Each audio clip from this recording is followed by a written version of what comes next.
Hello, welcome back to the channel. This week we've got quite a special video for you. We've got two cars. We go old school Ford. It's a Mark 1 and Mark 2 Fiesta. Should we have a look?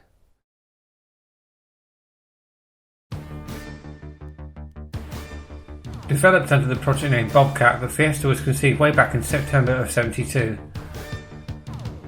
The car was to have a wheelbase longer than that of the Fiat 127, although shorter than some of its other rivals like the Peugeot 104, the Renault 5 and the VW Polo, but with an overall length shorter than the original Mark 1 Escort.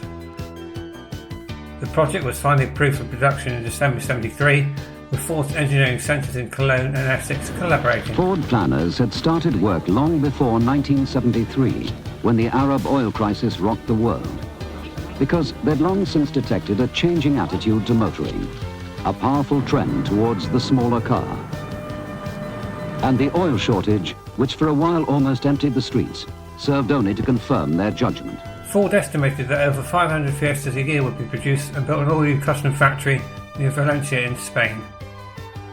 When the car was originally designed, the name Fiesta belonged then to General Motors, and they'd used it on their model, the Oldsmobile Fiesta, in the 1950s. However, it was freely given to Ford to use for their new Super Mini project, despite Ford's marketing team preference for the name Bravo.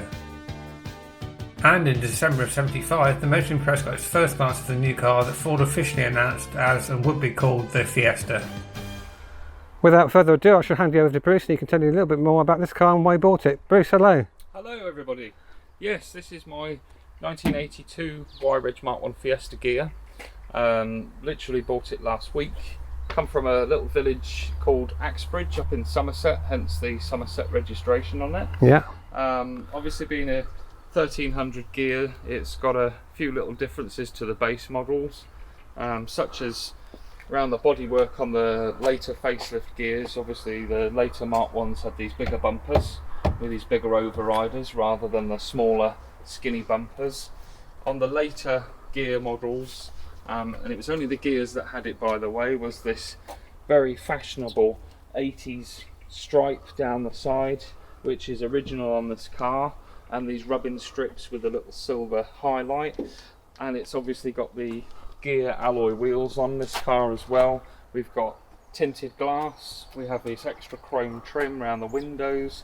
This particular car has got the optional extra climate pack, which consists of the opening quarter light windows, the top tint gradient windscreen.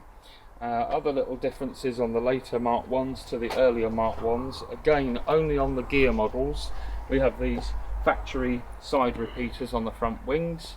This particular car, as I say, I bought it last week, so I haven't done a huge amount to it. I've literally just driven it, not done much. We're missing overriders, and the bumpers could do with a tidy up, so that would make the biggest difference superficially to the car, so that's in the pipeline.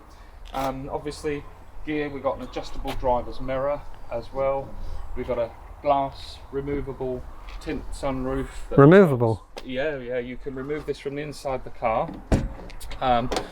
There's the handle to pop the sunroof open. You literally just squeeze these two metal things, remove that, and it pops out. Wow. Okay, so in the boot of the gear model, we also have what they say a secret lockable storage compartment, which again was only a gear feature. So under here we've got a little lock that we use with the key to store goodies and valuables away from prying eyes. We have the original very rare plastic storage tray, and also this is the factory sunroof bag. Wow. So when you remove the sunroof, you can put it in here and put it in the boot to keep it safe. And it still has the original jack and wheel brace all wrapped up in its bag, which is lovely to see. It's nice that this car has obviously got to 40 years old and it's still got everything kept with it, so that's a big plus point for me because I love originality. And there we go, look at that fancy little thing. And then on the back, another nice little touch. They are wearing a little bit now, but they are 40 years old. We've got the original dealer number plates, Seric services with Abbey Garage, which I was going to say, that is for being a gear model, that's an awesome plate, isn't it? Yeah, yes it is, yeah. Somerset registration, and unfortunately the A isn't in the middle. Would have been quite nice, but it's not. I say we've got the Abbey Garage, which is where this car was supplied, brand spanking new in Somerset, Wow. which is a Ford dealer. And I believe this dealer sticker on the back, Foundry Garage, I still have the key ring for it. That must have been when the car was used and it was sold at some point, and they've left that in the back window. But again, you can see it's from Somerset, which is quite nice. So yeah, all there. So under the bonnet we have a 1300 cross-flow engine. With this being a gear model, it's got the twin choke Weber on it, which the Super Sports had, etc. So it gives it a little bit more oomph. The 1300s had a bigger air cleaner as well, in metal. The other 1100s and 950cc's were plastic ones. And again, the thing that drew me to this car is all of the places where these cars rust, because they do rust. Like most things, it is actually really exceptionally solid. As you can see, all the inner wings, the strut tops, they're all very good. And with it being a white car as well, you'd expect to show up everything, but it's quite presentable. Even the paint under the bonnet isn't half bad for its age. So it's just a lovely original example that hasn't been messed with, which is the sort of thing that I like to buy. So I'm looking forward to getting stuck into it and doing a few cosmetic jobs, sorting the wheels out, because they've been powder coated in this horrible grey colour and they should be diamond cut from the factory. right. So I shall sort those out, and it should lift the appearance of the car.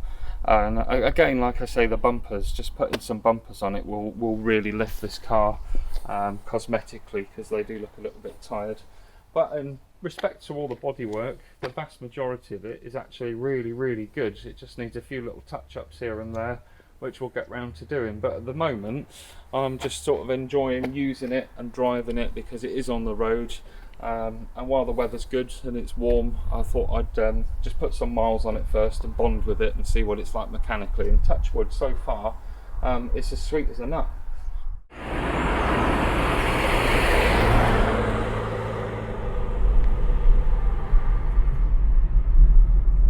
Right, road test. We're out for a little jolly in the Mark 1. This is the first time I've been in the gear though, so first impression is very comfortable.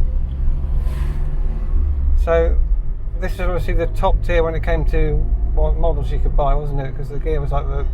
Yeah, the gear was sort of the...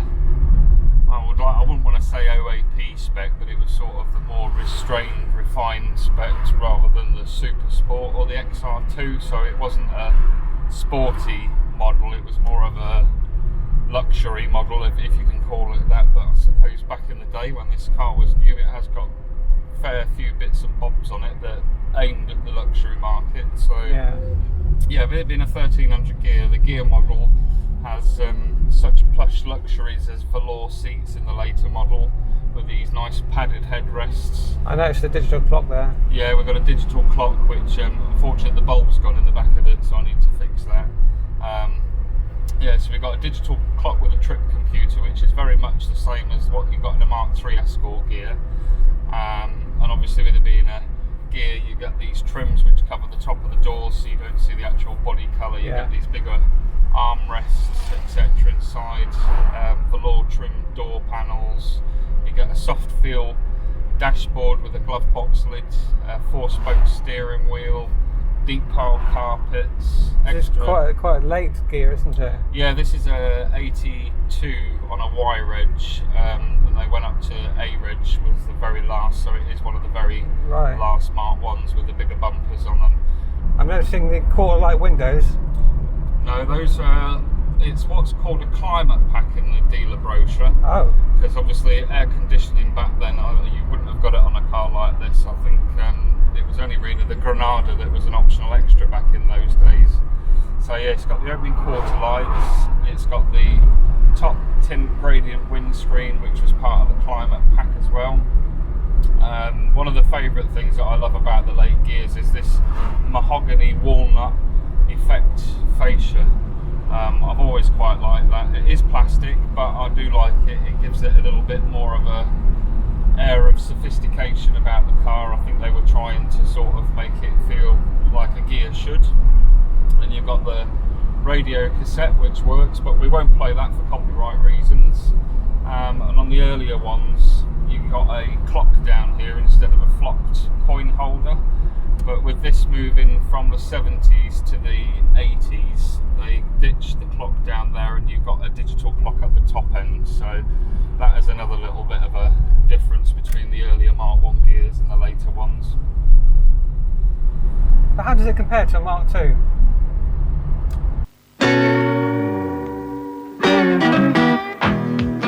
Now there's a little car that thinks it's big. The new Ford Fiesta.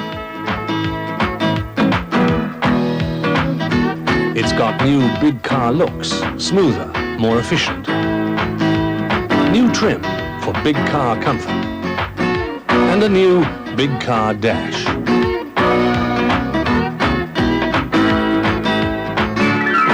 It's even got an optional 5-speed for quiet big car cruising. Happily though, it's still just as nippy and just as much fun to drive as the Fiesta has always been. So I'll hand you back over to Bruce and he can tell you a little bit more about this car. So there, this is my Mark II Fiesta.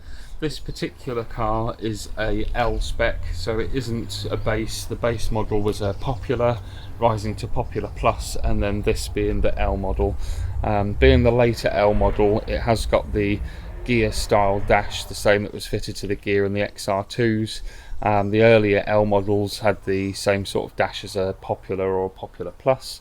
This one obviously is the same colour as the Mark 1 in diamond white with a blue interior. I've had this car for about 3 years. It's been my daily driver. It was meant to be kind of a stopgap, and I've had quite a few Fiestas. I won't say how many, but quite a few, and this particular one I bought locally off an elderly chap. It's been in the area where I live pretty much all of its life. It's still got all the original dealer plates, the dealer window sticker. The chap I bought it from had a wooden leg, and he inherited this car off of his sister, who sadly passed away, and he'd had it 10 years, and in 10 years he'd approximately done about 120 miles, and he was finding the clutch difficult with his wooden leg and decided to sell it. So I popped along and had a look. That was about 3 years ago, and since then I've done over 10,000 miles in it, and it's been fantastic. Being a late Mark II, this one's already got an unleaded cylinder head from the factory, and it's fitted with electronic ignition as well from the factory, so quite a basic at the time, but I suppose it's quite advanced for an 80s car having electronic ignition, especially being sort of a run-of-the-mill shopping car. The basic shell's the same as a Mark 1 round the back, with the exception of the boot lid, which is slightly different. Right, well here we are inside the Mark II. First impressions, actually it doesn't feel that different, does it? No, the seats are pretty much the same in towards comfort levels. I think the biggest difference really inside a Mark II is the dashboard. It is totally way out different than a Mark 1, which you'd expect with a different model, but otherwise it's pretty much the same thing. The suspension's different on this, the way it's tuned and set up, it gives a slightly different ride. I do have a sneaking suspicion that on the Mark 1 the tyres have got too much air in them. I haven't checked them yet, but right. Yeah, this is it's quite a late Mark II. This one, it's a 1988 model, so it is towards the end of the run. Yeah, because when was the Mark III introduced? That was 9. Mark III came out in 89. Yeah, wow. On an F-reg. There are quite a few F plates. Occasionally you'll see one. I have had a few F plates in the past, years and years ago. But the Mark I and the Mark II for me is the original incarnation of the Fiesta. Yeah. I have to say I've had a Mark III, and they are nice cars, but they are totally different to drive and ride in and feel. I think the biggest thing for me, nostalgic wise, is you just cannot beat the exhaust note of a Mark 1 and 2 Fiesta. They've got such a distinctive... There's something about them, isn't there? Yeah, it's big on character, which is what I like. A car's got to have a lot of character, and I'm not saying the Mark III isn't, but it doesn't have that nostalgic sound to it that I remember growing up, that you could tell what a car was before you even saw it, and the distinctive exhaust note on a Fiesta, there was no mistaking what it was. This obviously is an 1100, not a 13, so it sounds different, and with it being a Mark II, the exhaust system is revised at the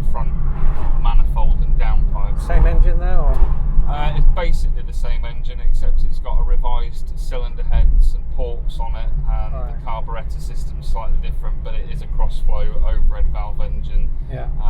So it is basically the same thing, except this being an 1100. It's got a slightly smaller cubic capacity, obviously, but it goes pretty good, this, for an 1100. It's my daily driver, so I don't have any issues keeping up with modern traffic. I've used it as my daily car for 3 years, and I've put best part of 11,000 miles on it in 3 years. I've done quite a few long road trips in it, and it copes very, very well with modern traffic. I think the biggest noticeable thing about it compared to a modern car is its size.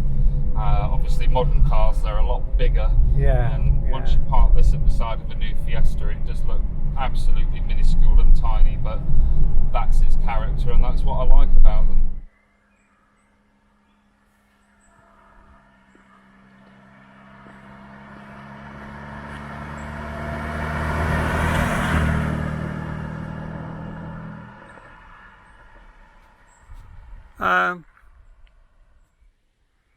That has to do it. Thank you for watching, guys.